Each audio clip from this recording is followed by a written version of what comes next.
Donc, bonjour à vous tous. Bienvenue au message des Écritures ce matin. Bienvenue à un encouragement d'aller de l'avant en tant qu'assemblée chrétienne, puis en tant que croyant dans la foi. Je vous ai suggéré ce matin que le mantra suivant fasse partie du vocabulaire de chaque croyant dans notre assemblée. Que chaque chrétien au bon berger l'adopte comme un slogan qu'il prend à cœur dans sa marche avec Dieu. Qu'il le répète régulièrement dans son cœur, c'est-à-dire le beau dicton « les autres, les autres, les autres ». Est-ce qu'on peut le dire ensemble? Les autres, les autres, les autres. Comprenant que les Écritures promettent la bénédiction de Dieu sur ceux qui sont altruistes. Altruiste, qu'est-ce que ça veut dire? Quelqu'un qui pense aux autres. Ça, c'est quand même rare parce que notre tendance naturelle, c'est de regarder notre nombril, à nous concentrer sur nous-mêmes. Mais Dieu nous promet une bénédiction si nous sommes altruistes, si on pense aux autres, alors qu'il nous dit il y a plus de bonheur à donner qu'à recevoir. Dans notre marche spirituelle, dans notre connexion avec le Seigneur, dans sa bonne main qui nous accompagne, il nous dit qu'il y a plus de bonheur à être altruiste que d'être égoïste. Ou même, j'aimerais dire, égocentrisme, alors qu'on est totalement concentré en tout temps sur nous-mêmes. Plus de bonheur, plus de bénédiction, de soutien spirituel, de la grâce de la part du Seigneur, alors qu'on se concentre sur les autres. Ce mot-là, ici, dans Actes chapitre 20, verset 35, est traduit « bonheur ». Dans certaines versions, c'est traduit « heureux » et même « bénédiction ». Mais Zodiatis nous dit que le mot veut dire qu'on est bienheureux, possédant la faveur de Dieu. Cet état d'être marqué par la plénitude de Dieu. Wow, c'est ce que je veux. Il indique l'état potentiel du croyant en Christ si on accepte de se tourner vers les autres. En vérité, la Bible nous dit que plus on se concentre sur les autres, plus on se rend serviant pour autrui, plus on priorise les autres dans nos choix quotidiens, plus Dieu va être là pour nous bénir, nous rendre heureux dans ses voies. Ce matin, j'aimerais regarder cela avec vous. J'aimerais nous concentrer sur cette réalité-là. J'aimerais qu'on puisse voir, puis juste un instant, là, tout débarqué. D'accord. Donc, j'aimerais qu'on puisse voir pourquoi les autres, les autres, les autres. Pourquoi est-ce que Dieu nous dit cela dans les Écritures? Pourquoi est-ce qu'il veut qu'on retienne ça ce matin? J'aimerais vous suggérer que c'est parce que l'altruisme est de Dieu. L'altruisme est de Dieu. Dieu est un être altruiste. Il pense aux autres. Le Seigneur se donne au bien-être d'autrui. Il cherche constamment à prendre soin de ses créatures, puisque la Bible nous dit que Dieu est amour. C'est dans sa nature même, c'est dans son essence. On apprend par les Écritures que Dieu veut bénir ceux et celles qui veulent bien lui ressembler. Il soutient ceux et celles qui désirent l'imiter. Il pourvoit pour ceux et celles qui veulent bien marcher dans l'amour comme il est amour, ce qui se traduit bibliquement dans une marche quotidienne ayant les autres à l'esprit. Et c'est pour ça notre slogan ce matin, c'est « Les autres, les autres, les autres ».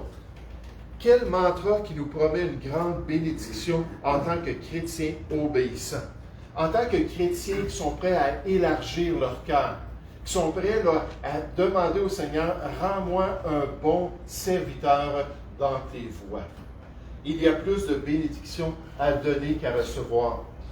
Non pas en tant que ce que donner produit l'abondance ou les richesses, comme les fameuses idées qui sont véhiculées des fois, mais parce que le fait de donner aux autres montre notre amour et notre bonté, par lesquels nous ressemblons et imitons Dieu, qui bénit ainsi ses enfants obéissants, ses enfants altruistes, qui sont prêts à se tourner vers les autres. C'est pas étonnant que dans la Bible, on apprend que Dieu est décrit comme le Dieu bienheureux. Le Dieu bienheureux. Et ça, c'est le même mot qu'on a vu quand on a vu bonheur dans Actes 20 au verset 35. Le Dieu béni. Béni, une des raisons, c'est parce qu'il donne, c'est parce qu'il pense aux autres, qu'il se donne aux autres. Il veut répandre cette bénédiction sur les croyants qui marchent dans un amour d'autrui, qui se concentrent sur les autres, qui sont altruistes. Et ça, je pense, ça devrait nous motiver.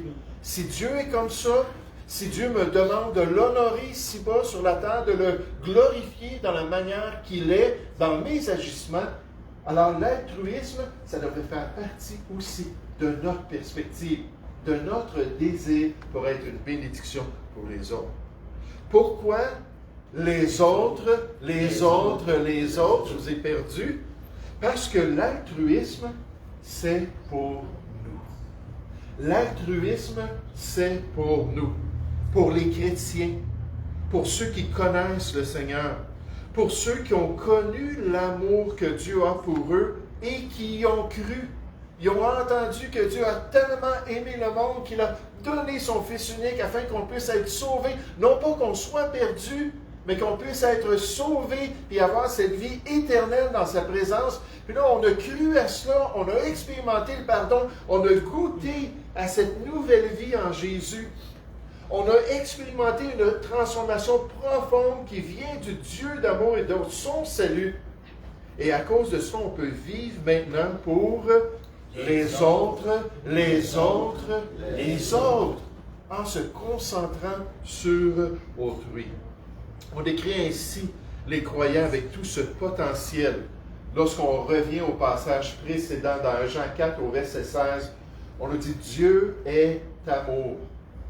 Et celui, en parlant du croyant, qui demeure dans l'amour ou qui demeure altruiste. Parce que l'amour dans les Écritures, c'est de penser aux autres. Si on va dans 1 Corinthiens chapitre 13, au verset 4, on nous décrit jusqu'au verset 7, c'est quoi l'amour? La première chose, c'est que l'amour est plein de bonté. Elle est remplie de désir d'être là pour les autres, puis d'encourager, puis de soutenir les autres, puis d'être une bénédiction pour autrui. Mais alors qu'on nous dit cela, on nous dit que celui qui décide d'être comme Dieu, de demeurer dans l'amour, demeure en Dieu et Dieu demeure en lui. Là, on a la communion dans l'altruisme. Là, on a la bénédiction du Dieu d'amour. Là, sa bonne main vient nous accompagner et nous permettre de marcher dans ses voies et d'accomplir sa volonté ici-bas. Et on se rappelle qu'il y a plus de bonheur aux yeux de Dieu et de la part de Dieu, plus de bénédiction à donner qu'à recevoir. Avec cet esprit-là pour les autres. Cherchez avec moi l'Épître aux Philippiens au chapitre 2. Je n'ai pas de passage terme ce matin. D'habitude, je fais une exposition biblique, là, c'est plus thématique. Je voulais les autres, les autres, les autres, que ça rentre dans notre cœur, que ça reste dans notre cœur, que ça devienne un slogan dans notre vie. Hein, quand je commence ma journée, Seigneur, je te prie que tu puisses me guider. Seigneur, que je puisse voir les autres, les autres, les autres, comme ayant besoin de mes dons spirituels, ayant besoin de mon attention, ayant besoin de mon temps et de mon service pour pouvoir saisir les occasions d'être une bénédiction pour autrui. Philippiens chapitre 2, un texte des Écritures dans lequel Paul exhorte l'Église chrétienne à changer et à progresser. Peu de reproches dans cet épître, très peu, mais de grandes exhortations au progrès spirituel au niveau de la communion dans l'Église. Ça, je pense, c'est une exhortation pour chacun de nous. Je pense que toutes les assemblées chrétiennes bénéficient de cette exhortation-là, de grandir dans ce désir-là, d'être là ensemble, de former une famille. Pas juste des gens qui viennent, chantent un petit peu ensemble, mais de vraiment être disponibles les uns pour les autres. Philippiens chapitre 2, verset 1. Philippiens 2, 1. Si donc il y a quelque consolation en Christ, s'il y a quelque soulagement dans l'amour, s'il y a quelque union d'esprit, Paul est en prison, puis il parle de cette manière, ayant expérimenté toutes sortes de choses, s'il y a quelque compassion et quelque miséricorde, là, remarquez ce qu'il dit, rendez ma joie parfaite. Quand je pense à votre assemblée, quand je pense à l'Église, quand je pense aux chrétiens, quand je pense à la communion fraternelle, et c'est pas parfait encore. Quand je ne suis pas rendu à cette place-là où j'ai une satisfaction, je suis comblé de joie parce que je vois là, tout ce que Dieu est en train de faire. Et dit, rendez ma joie parfaite, ayant un même sentiment, un même amour, une même âme, une même pensée. Ne faites rien par esprit de parti ou par vaine gloire, mais que l'humilité vous fasse regarder. Je parlais des lunettes de l'altruisme, on les décrit ici, les lunettes de l'altruisme, les autres, que l'humilité vous fasse regarder les autres comme étant au-dessus de vous-même. Que chacun de vous, donc c'est une progression, c'est pour honorer Dieu dans la vie de l'Église, c'est pour aller de l'avant pour sa gloire, que chacun de vous, au lieu de considérer ses propres intérêts, considère aussi ceux des autres. Donc là, on s'arrête, bien, moi j'aimerais bien faire cela, moi j'aimerais bien prendre du temps pour cela, moi j'aimerais bien, mais il y a quelqu'un qui a partagé qu'il va déménager. Ou peut-être qu'il y a quelqu'un qui a partagé qu'il a des besoins dans un tel et tel domaine. Là, mon temps, je le veux pour moi. Mais qu'est-ce que Dieu me dit? Si je m'abaisse, et j'ai une perspective plus humble de moi-même, si je suis plus le nombril du monde, là, je vais pouvoir dire, oui, mais je peux prendre 1 heure, je peux prendre 2 heures, je peux aller avec cette personne-là et l'aider dans ses besoins avec cette perspective-là pour les autres. Dites-le avec moi. Les autres, les autres, les autres. C'est pour nous, les chrétiens. C'est ce que Dieu s'attend de nous. Il veut nous utiliser, il veut nous bénir pour qu'on soit une bénédiction pour autrui et qu'on puisse être un encouragement pour tous. Le célèbre architecte Frank Lloyd Wright a conçu des bâtiments bien inhabituels.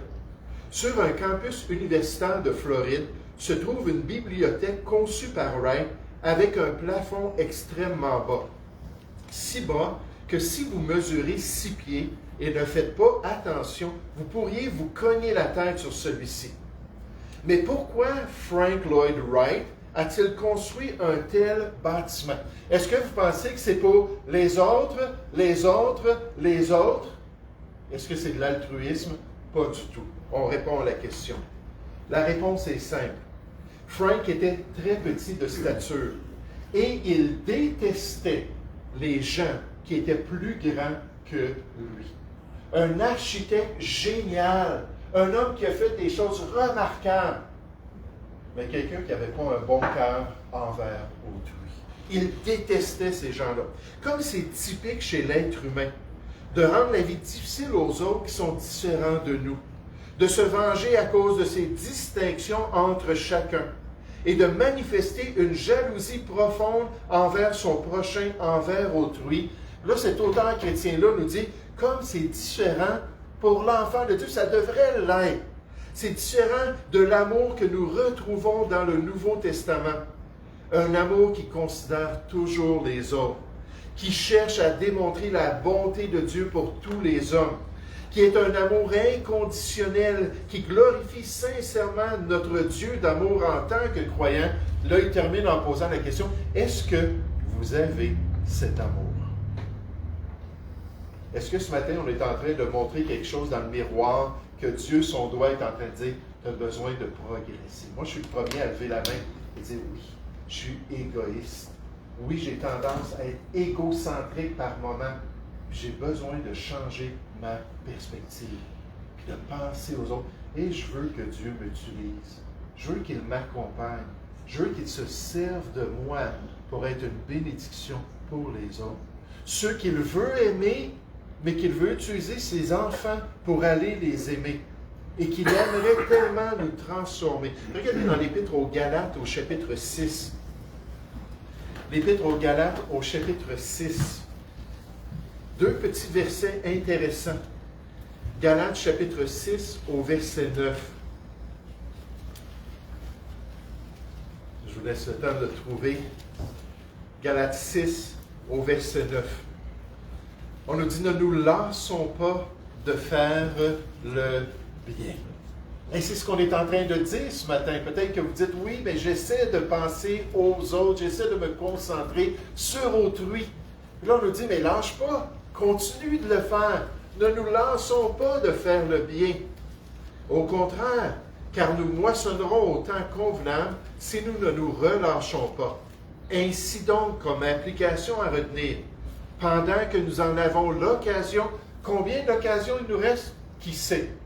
Est-ce qu'on saisit nos occasions? Pendant que nous en avons l'occasion, pratiquons le bien envers tous.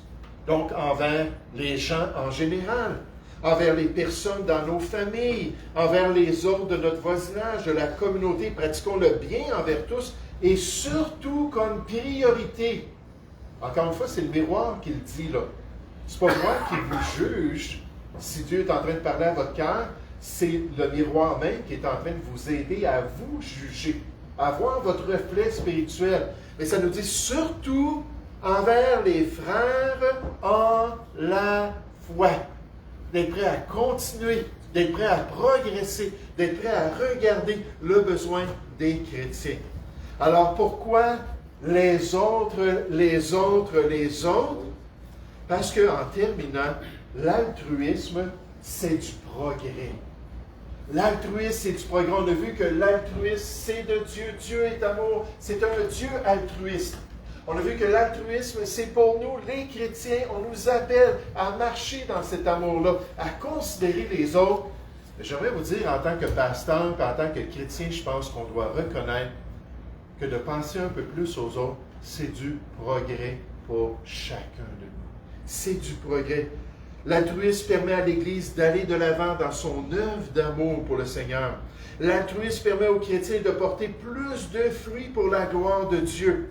Le fait de penser aux autres, les autres, aide les chrétiens à travailler, la Bible nous dit, de mieux en mieux à l'œuvre du Seigneur. Grâce à une marche dans l'amour qui plaît au Seigneur et qui accomplit la volonté de Dieu dans son assemblée. Oh, ce pasteur nous rappelle que le chrétien s'oublie lui-même, qu'il vive pour les autres, étant béni parce qu'il donne au lieu de recevoir, et qu'il accomplisse ainsi la volonté du Dieu d'amour. C'est un progrès nécessaire au bon berger. C'est un progrès nécessaire dans toutes les assemblées chrétiennes. L'altruisme pour les chrétiens, qui leur permettent d'accomplir toutes ces œuvres que Dieu a préparées d'avance pour chacun de nous. J'aimerais juste vous faire remarquer un dernier exemple dans les Écritures. Cherchez avec moi l'épître au jeune pasteur Tite.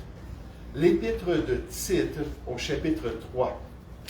Alors que Paul est en train d'encourager ce jeune pasteur, alors que Paul rappelle à ce jeune pasteur les responsabilités qu'il doit enseigner aux chrétiens. Et vous allez voir, il y a toutes sortes de responsabilités qu'il va partager. Puis là, il va s'arrêter sur un besoin qui est nécessaire. C'est que les chrétiens ouvrent leurs yeux, qu'ils ouvrent leurs oreilles, qu'ils ouvrent leur cœur et qu'ils puissent voir des opportunités de rendre à autrui cet amour-là qui vient du Seigneur.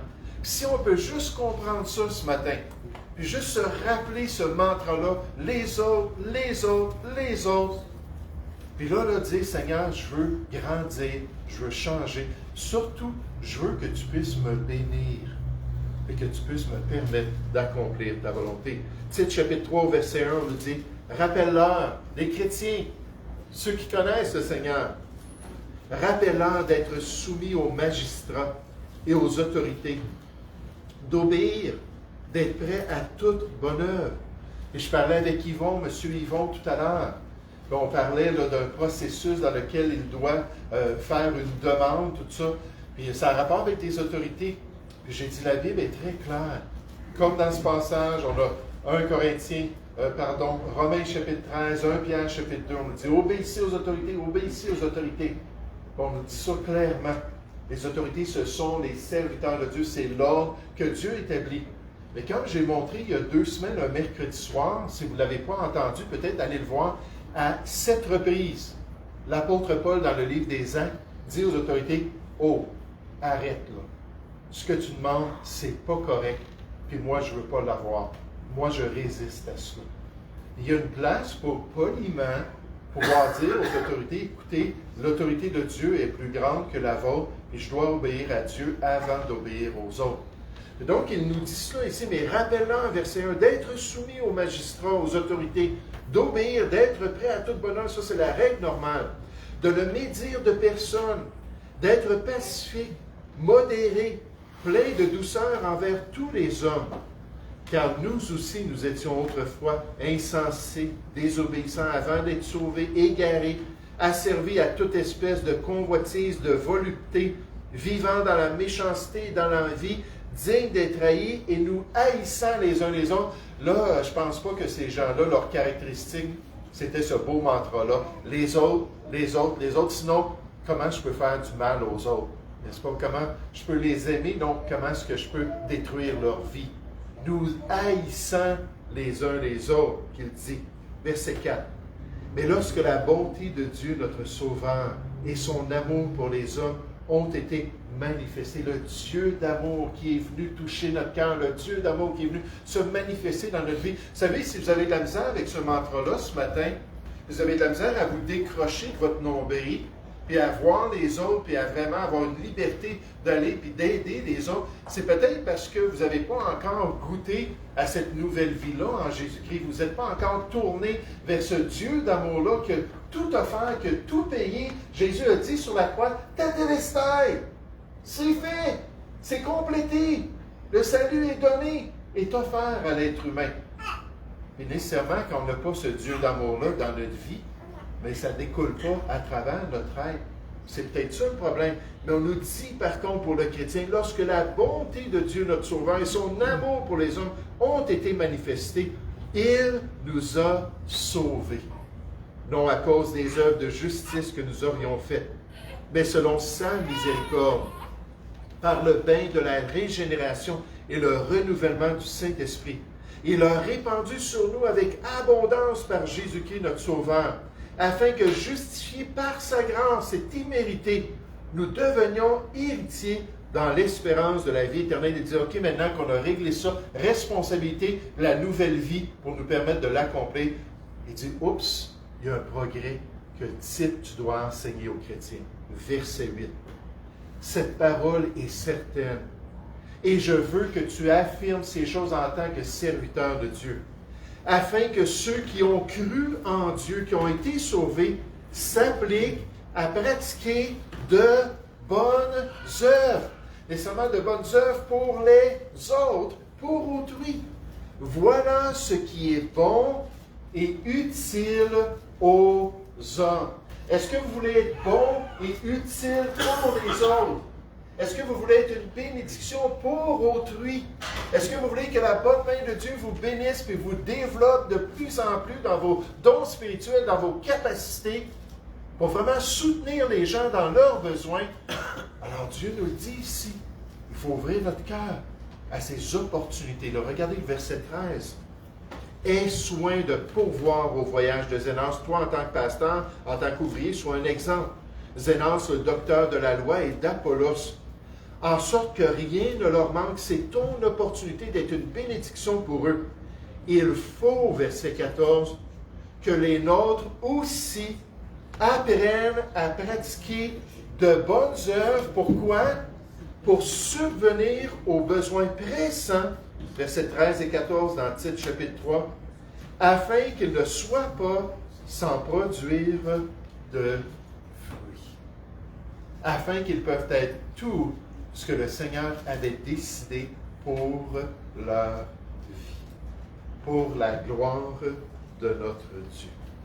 Oh, en tant que chrétien, je prie que votre amour augmente de plus en plus en connaissance et en pleine intelligence. Que Dieu vous permette d'avoir cette agapé-là de Dieu, cette estimation de l'importance que Dieu met sur autrui, et que ça vous amène à faire des choix, de prendre votre temps, de prendre vos talents, de prendre vos dons spirituels, puis de dire les autres, c'est ça que je veux. Que Dieu puisse m'utiliser pour la gloire de Dieu. Oh, j'aimerais vous demander de le dire une dernière fois ce matin, tous ensemble. Les autres. Est-ce qu'il y a quelqu'un qui pourrait nous le dire dans une autre langue? Quelqu'un de courageux. Oui. Je vais dire en créole. D'accord? L'otio. Merci. Donc, en créole. Est-ce qu'il y a une autre langue? Quelqu'un qui serait prêt à le dire dans une autre langue? Yes. Another language. Yes. Others. Ça, c'est en anglais. Quelqu'un d'autre, je sais qu'on a plus que juste 2 langues, 3 langues de représenter ici. D'accord. Mais ce qu'on voulait ce matin, c'est de pouvoir considérer ça. Pourquoi c'est important ce slogan-là? Pourquoi le retenir, le répéter dans notre cœur? Premièrement, parce que ça vient de Dieu. Dieu est comme cela. Il est amour. Il donne. Il sait donner. Il continue à donner. Deuxièmement, on voit que les Écritures nous disent, c'est pour nous. Dieu, en tant que croyant, nous dit, vous devriez aimer comme personne d'autre. Et on pense à des groupes de charité qui se sont développés à travers, depuis la révolution industrielle. Puis combien de ces groupes-là ont été développés par des organismes chrétiens qui ont dit, il y a plein d'immigrants qui rentrent, il y a plein de besoins avec toute la transformation de la société. Puis ils ont développé ça pour prendre soin des gens. Puis Dieu dit, le chrétien, ça devrait être une marque, l'amour dans sa vie, nécessairement l'amour envers les autres aussi. Un passage, je n'ai pas dit, Éphésiens 5.1, ça nous dit, soyez donc les imitateurs de Dieu et marchez dans l'amour. Donc Dieu nous dit, soyez comme moi, agissez comme moi. Puis dernièrement, c'est certain que c'est du progrès. On a besoin d'aller de progrès en progrès, puis d'être transformé pour accomplir la volonté de Dieu. Oh, que le Seigneur nous bénisse alors qu'on met en pratique cette exhortation biblique dans notre vie de tous les jours. Alors qu'on se rappelle que les autres sont tellement importants pour que Dieu nous utilise dans ses voies, pour que Dieu mette sa bonne main sur notre vie. Mon pasteur disait, moi je demande d'être un canal de bénédiction. Il dit, on regarde là, en Israël la mer de Galilée, puis c'est rempli de poissons, c'est rempli de végétation. C'est une des places les plus belles, la mer de Tibériade, Galilée, une des places les plus belles au monde. Pourquoi? Parce que les cours d'eau viennent dans la mer de la Galilée et continuent à descendre jusqu'à une autre mer très petite qui s'appelle la mer morte. La mer morte. Puis qu'est-ce qui arrive avec la mer morte? Pas de poissons, pas de végétation. Il y a en masse de sel, il y a en masse de minéraux. Mais il n'y a aucune vie qui vit là dans la mer morte. Et une des raisons, c'est que ça reste là. Il dit, moi, là, je me vois comme une possibilité d'être la mer de Galilée. Puis que dans ma vie, Dieu puisse m'utiliser. Puis que je puisse me donner aux autres. Et être une bénédiction pour les autres. Nous allons prier ensemble. Père Céleste, j'aimerais te remercier ce matin pour cette opportunité de nous rappeler de cette grande déclaration du Seigneur Jésus qu'il y a plus de bonheur à donner qu'à recevoir. Et Père, ce matin, mon objectif, c'était de juste m'arrêter sur une chose. Les autres. Rends-nous des chrétiens altruistes, Père Céleste. Transforme notre cœur. Aide-nous à nous détourner de nous-mêmes, pas pour nous négliger lorsque c'est nécessaire, mais pour être disponible puis être souple pour prendre soin des autres. Ô Père Céleste, aide-nous à progresser avec cet esprit-là qui vient de toi, pour voir ta bonne main, pour voir ta bénédiction et pour pouvoir surtout te glorifier. Toi qui es un Dieu d'amour, un Dieu qui prend soin de tes brebis. Alors, Père Céleste, guide-nous dans tes voies et aide-nous à persévérer dans ta volonté. Je te prie, Au nom du Seigneur Jésus. Amen. J'aimerais vous demander de vous lever, s'il vous plaît. Nous allons tourner cette fois-ci dans le Célébrons Dieu, au numéro 176.